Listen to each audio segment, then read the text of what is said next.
गोटे विद्यालय जड़े छात्र थिले और जार नाम थिला मोहन।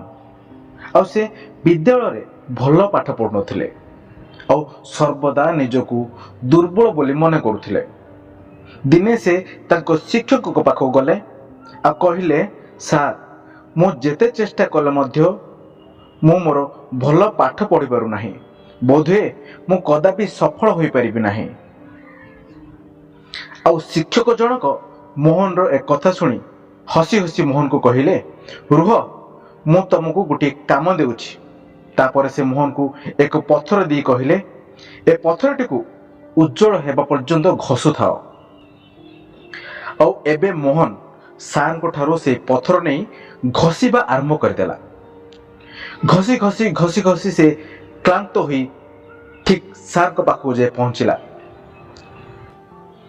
आउ सार को जाए कहला, सार ए पत्थरटी तो जेमिति सेमिति अछि, एथिरे कौन से मध्य परिवर्तन घटी नाही। आउ मोहन रे कथा सुनी शिक्षक जनक कहले, ठीक सही परी आम जीवन मध्य घटी थाए।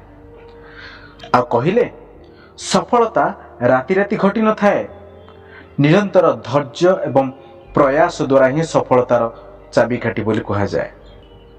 और जहाँ तुमको गंतव्य स्थल पाखु नहीं जीव। जदि आपण आज सफल होई ना तेबे आहुरी परिश्रम कर। जेते पर्यंत आपण को आपणकर सफलता प्राप्त होइनी से पर्यंत निजर चेष्टा को जारी रख। और देखिब निश्चित भाव में आपण आपणकर फलाफल को प्राप्त करिबो। आ मोहन शिक्षक को एक कथा को बुझीगला।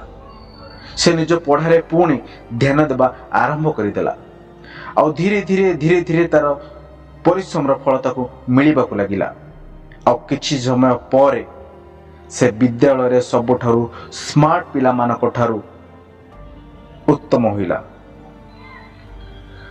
तेणुकरी ए स्टोरी माध्यम रे कहिबार उद्देश्य जे धैर्य और निरंतर प्रयास द्वारा ही आमे हमर सफलता को प्राप्त करि परिबा, हार मानिबा द्वारा नुहे।